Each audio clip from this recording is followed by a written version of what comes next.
इस कल काल में भक्तों की बहुत महिमा गाई गई है। उन भक्तों में बहुत शिरोमणि भक्त मीराबाई का नाम बहुत आदर और सत्कार के साथ लिया जाता है, क्योंकि वह एक ऐसी रूह थी धरती पर जो वास्तव में इस कल काल में हम सबको निहाल कर गई। भक्तों के लिए तो वास्तव में मीरा का चरित्र कहीं ना कहीं एक रोगी के लिए जैसे औषधि काम करती है, ऐसी उनकी जीवन गाथा हम सबको औषधि का काम करती है। मीरा जी के चरित्र को अगर गाया जाए तो हो सकता है काफी समय लग जाए। हम उनके पूरे चरित्र को तो नहीं गा सकते, पर कुछ कहने की अपनी तरफ से कुछ हमने जहाँ से सीखा है, जहाँ से जाना है, कुछ कहना चाह रहे हैं उनके बारे में। वैसे कोई भी साधु हो, कोई भी महात्मा हो, यहाँ पर हम सब ने कहीं ना कहीं किसी से कुछ सीखा है, किसी से कुछ जाना है। तो और सबकी तो और सब जाने। मैं तो एक ही बात कहता हूँ कि मैंने जो कुछ भी सीखा है वह सब उधार का ही है। मेरा अपना कुछ कहने को नहीं है। कहीं ग्रंथों से कुछ मिल गया, कहीं संतों से कुछ मिल गया, और उसी को प्रभु की कृपा समझकर जो गाया गया, जो बताया गया, जो जाना गया, उसी में से एक कड़ी आज मीरा के लिए कुछ हम गाएं, कुछ हम जानें, कुछ हम समझें। मीरा कहीं 5 साल की अवस्था से प्रभु के रंग में रंग गई, और ऐसे रंगी कि वो रंग फिर जीवन भर उतरा नहीं। पूरे जीवन भर वो रंग बढ़ता ही गया, बढ़ता ही गया। एक बारात आती है गांव में, और उसे देख करके मीरा जी अपनी माँ से पूछती हैं कि ये क्या है। तो बारात आई। बारात क्या होती है? एक दूल्हा आता है, माँ कहते हैं, और उसमें वो शादी होती है। तो मीरा पूछती हैं भाववश कि मेरे दूल्हा कौन है, मेरा पिया कौन है। उसी अवस्था में माँ कह देती है कि तुम्हारे प्रीतम गिरधर गोपाल है। पता भी नहीं थी कि ये छोटी बच्ची पर वो गिरधर गोपाल कहना कितना आश्चर्यजनक हो जाएगा, कितना उसके दिल में घर कर जाएगा। और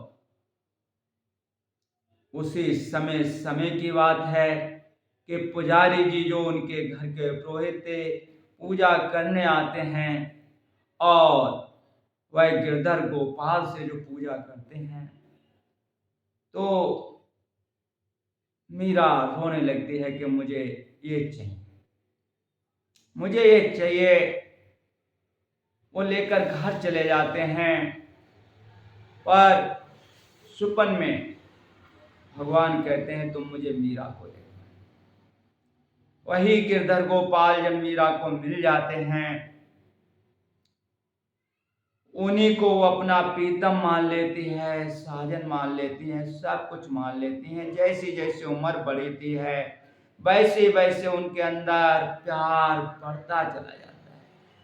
इतना प्यार बढ़ता है कि फिर उनके मुख से जो वाणी निकली है वो वास्तव में गीत बन गई, संगीत बन गई, प्रेमियों को प्रेम का प्रीत बन गई। वो गाती थीं और मेरे गिरधर गोपाल सुनते थे।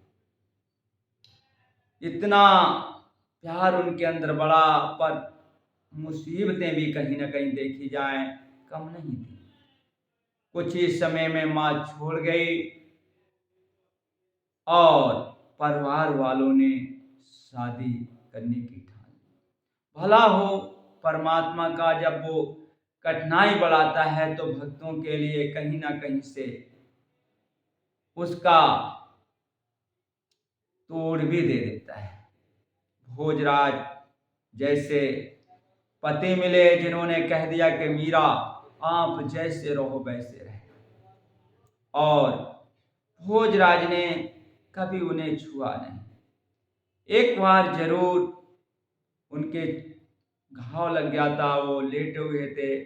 मीरा प्रेम में बहुत आवेश में थी, और मीरा चरित्र में तो लिखा है कि वो इतने आवेश में थी, प्रभु को पुकार रही थी, प्रभु को पुकार रही थी।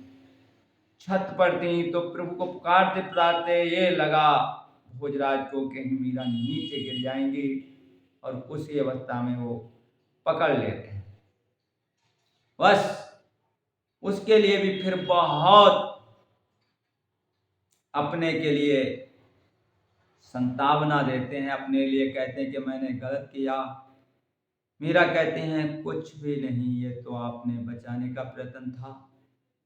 तो ऐसी अवस्था मीरा की रही। मीरा के कारण ही भोजराज को भगवान के दर्शन हुए, और इतने प्यार में मीरा जीवन भर रही, बहुत प्यार।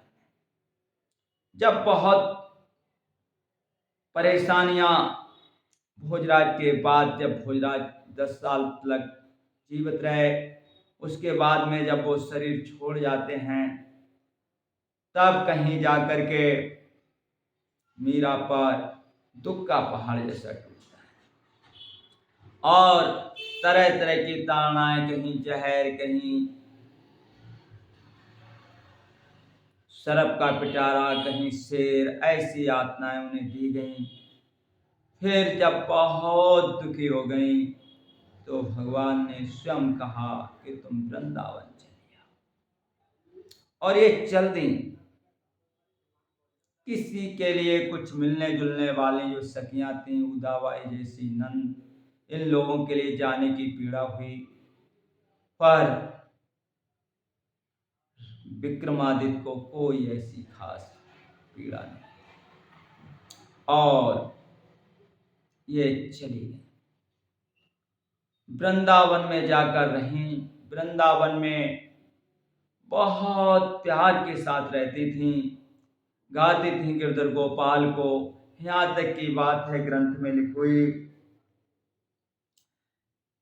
कि एक बार तो ये निकुंज में समा गई ललता विशाखा सखियों साथ, और फिर गोपाल ने कहा कि तुम वृंदावन चली जाओ, और ये वृंदावन आकर रहने लगी। यहाँ पर इनके मिलने जुलने वाले बहुत आने लगे, ये कुछ भक्ति में बाधा पड़ने लगी। फिर इन्होंने कहा कि मैं क्या करूं।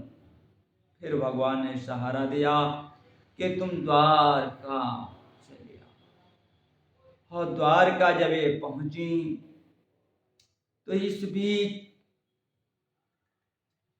मेवाड़ में मीरा का तिरस्कार हुआ, मीरा को दुख मिला, मीरा वहां से चली आई। बहुत उपद्रव हुए मेवाड़ में, बहुत दुख हुए, अकाल पड़ने लगा। लोगों से पूछा गया तो एक ही जवाब मिला कि बहुत बड़े वैष्णव को तुमने दुख दिया है। यहाँ तक की बात, मीरा को बुलाने को भेजा गया, मीरा नहीं गई। फिर पुरोहितों से कहा गया जैसे भी आए मीरा को लेकर आओ, और जब मीरा को लेने के लिए गए पुरोहित लोग, इस बीच और भी बहुत सी कथाएं हैं मीरा के बारे में।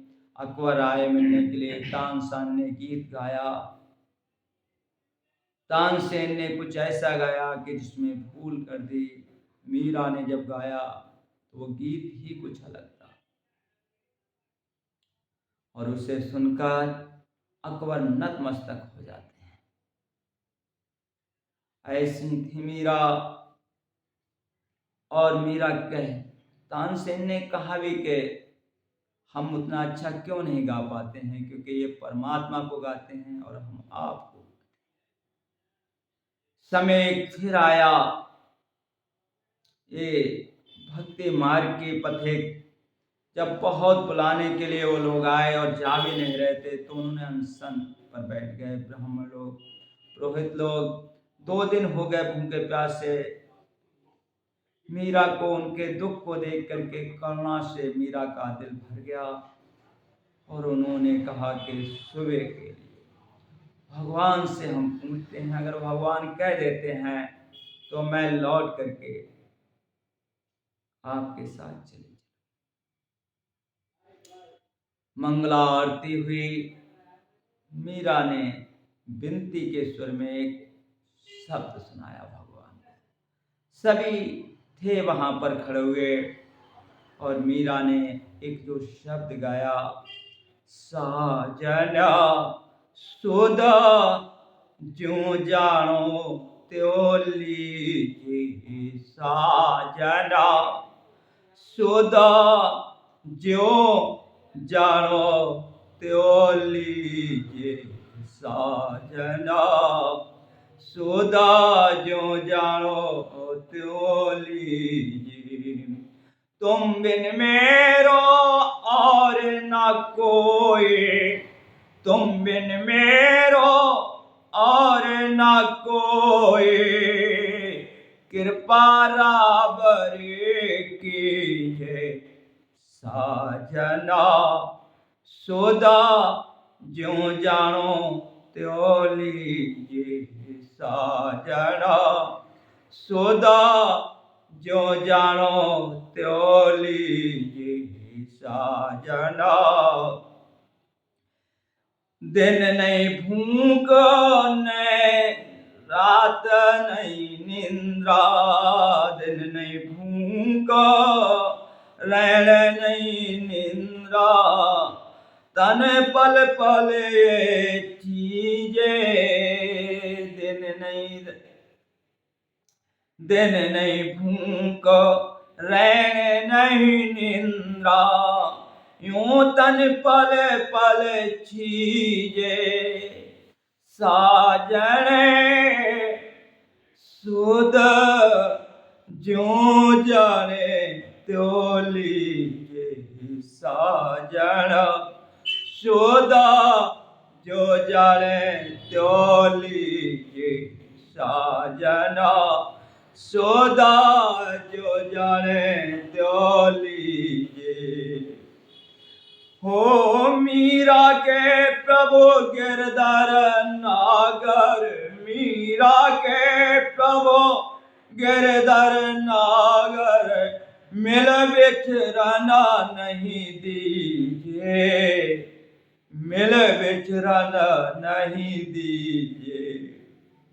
ये शब्द जैसे मीरा के अंदर से निकला, मिल विचरण नहीं दीजिए, भगवान रण छोड़ स्वयं प्रकट हो गए और ऐसे प्रकट हुए, इतनी चकाचौंध, इतना प्रकाश के सबकी आंखें बंद हो गईं। कोई देख ही नहीं पाया उस समय कि क्या घटित हुआ। और मीरा यही गाते हुए अगले बढ़ी भगवान की तरफ कि मिल बिछरन नहीं दीजिए, मिल बिछरन नहीं दीजिए, मिल बिछरन नहीं दीजिए। और भगवान ने अपनी बाह फैलाई, मीरा भगवान की ओर बढ़ गई और धीरे धीरे ऐसा बानक बना के भगवान में समा। वो तो जब प्रकाश खत्म हुआ, आग खुले, तो भगवान अपने भक्ति प्रीत दिखाने के लिए मीरा के निज लीन किए, नागर नंद किशोर जग प्रतीत हित नाथ मुख रही चूनरी को। जग के प्रतीत के लिए, जग के विश्वास के लिए नाथ के मुख में एक चुनरी का कोर रह गया। ऐसे मीरा सा शरीर भगवान में समाते। कितना रोम रोम बलहारता मीरा का भगवान में। इस बात से हम अपने आप को जाने, अपने आप को समझें। हम भक्ति करते हैं या भक्ति का ढोंग करते हैं, हम वास्तव में भगवान के हैं ही नहीं। भगवान के हों तो भगवान हमसे दूर कहाँ है। जिस मीरा के लिए विष का अमृत हो गया, वह भगवान कहीं चले थोड़े गए हैं। वह हम सब के अंग संग है, हमारे अंदर बाहर हैं, हर समय हैं, पर हम हैं कि उन्हें ना देख पा रहे हैं, ना जान पा रहे हैं। यही हमारी दशा है कि हम हैं तो भक्त पर माया के, हम हैं तो दास पर इंद्रियों के। परमात्मा के जिस दिन हम दास बन जाएं, उस दिन जिसके सिर ऊपर तो स्वामी वो दुख कैसा पावे। जिसके सिर ऊपर मेरा परमात्मा है, वो कैसे दुखी रह सकता है। दुख तो केवल इतना ही है कि हम उन्हें जान नहीं पाए, समझ नहीं पाए। अगर उन्हें हम समझ जाते तो हमारा जीवन निर्मल हो जाता, पाक हो जाता, पवित्र हो जाता। इस गाथा से हम सबको यही सीख लेनी चाहिए कि कहाँ राजाओं के घर में पली बड़ी, राजाओं के घर में ब्याही, पर माया बिल्कुल छू नहीं पाई, क्योंकि लगन प्रभु से लग गई। जिस दिन लगन प्रभु से लग जाएगी, हम भी मीरा की तरह ये जीवन जी करके यहाँ से जाएंगे। इन्हीं शब्दों के साथ सबको मेरा दुआ।